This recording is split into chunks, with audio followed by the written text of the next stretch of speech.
Halloween Havoc's now a premium live event. Let's hope it's worth the upgrade. I'm Chris Wolvie, the wrestling vlog who always tells it like it is.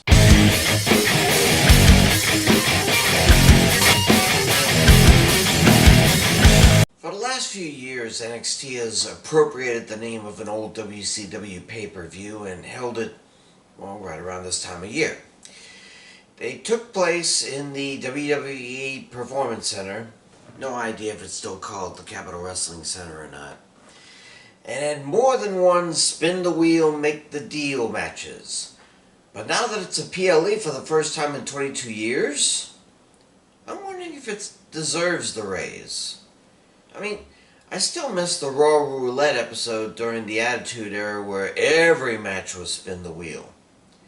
While Halloween Havocs on NXT haven't been too bad, I still wish that every match had that wheel breaking just in time for the right match to show up.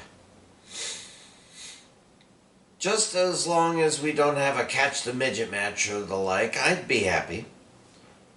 Well, despite that though, the matches aren't too shabby. A triple threat for the big prize between three worthy wrestlers. A ladder match for the secondary title between, well, maybe not 5 worthy wrestlers, but at least 2 or 3. An ambulance match to decide the fate of a great team. What is basically a no-holds-barred match between formidable women. A women's match between a current champ and a former NXT UK women's champ. And one surprise match between an up-and-comer and a veteran. Let's hope they do some graveyard smashing in this one. And that my prediction catches on in a flash. Here are my picks for NXT Halloween Havoc 2022. We start with the mystery spin the wheel match between Apollo Crews and Grayson Waller. If Grayson wants to get anywhere in the NXT, he needs to start picking and winning better opponents and get in line for at least a North American title shot. Not that Apollo isn't still pretty good. I mean, at least he ditched the Kachala Cruise angle from a year or 2 ago. You just have to wonder if he's just a pusher now back in NXT, the way The Miz is on Raw. As for type of match, doesn't matter. Waller's going to be scared no matter what the wheel says. And fear can do wonders to a person and make him do things he normally can't do. Like, say, actually defeat a former champion on the main roster? Winner is Grayson Waller. Ambulance match, Julius Creed versus Damon Camp. If Julius loses, Brother Brutus has to leave NXT. No DQ match with only one way to win. Chuck your foe into an awaiting ambulance and slam the back door shut. Been a while since we had one of these. I think the last one took place in the Thunderdome. Now, though we've seen Creed on his own recently, he hasn't exactly been doing well. He's like watching Marty Jannetty after the Rockers split up. Not that Kemp has been doing much lately either since splitting the Diamond Mine up.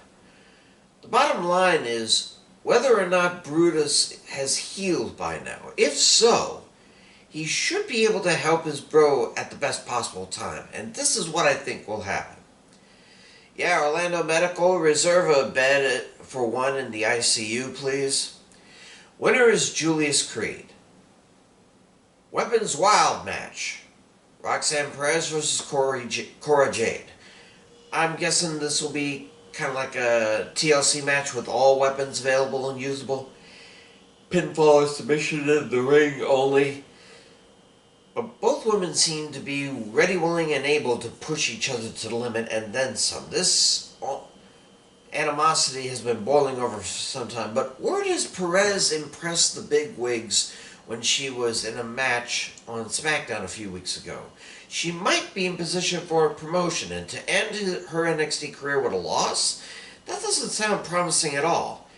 Jade will have her shots in NXT in the future. For now, the winner is Roxanne Perez. Ladder match for the North American Championship. Carmella Hayes versus Wes Lee versus Von Wagner versus Nathan Frazier versus Oro Mensah. Yeah, I'm pretty sure Oro was one of those breakout tourney guys and didn't do well, so why give him a shot at any title right off the bat?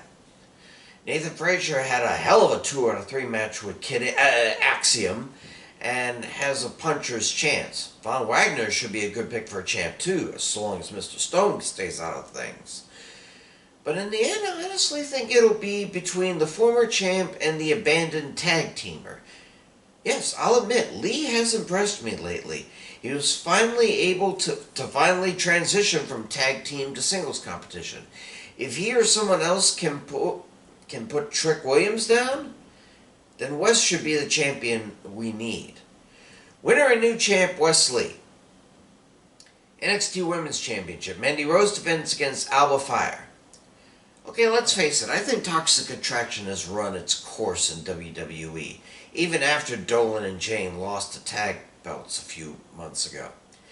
They may still be super tight, but as this match seems to be a regulation match, Rose's soldiers may be sent to the back in due time. And Fire has been busting for a title ever since she came from NXT UK and changed her name from Kaylee Ray. If Toxic Attraction doesn't get Rose DQ'd by maybe using Fire's own bat against her, Fire just might use her bat on Rose when the ref is distracted. Now, I'm not very confident about this pick, but I'm going with my heart on this one. The winner and new champ is Alba Fire. Finally, a triple threat for the NXT Championship. Braun Breaker versus JD McDonough and Ilya Dragunov. There is precedent for a man not involved in a title match inserting himself in and winning. WrestleMania 30 is the most prime example. But there's also precedent for the odd one out not winning. WrestleMania 37 comes to mind. Same guy. In any case, despite what JD did to get here, he's still too much of a lightweight greenhorn to be given the top prize in NXT, which leaves the Steiner and the Russian. Despite still steady hatred for Russians here in America, Dragunov is still well liked in NXT circles, and come on, Breaker has held the title for long enough in my opinion. Let Breaker break McDonough in 2, and then Dragunov can take out his weary Michiganite. Winner and new champion, Ilya Dragunov. Those are my picks. Let's hope the trick matches will be a treat for the PLE audience. I'm Chris Wolvie, the wrestling blogger who always tells it like it is. Stay safe, pray for peace, and I'll see ya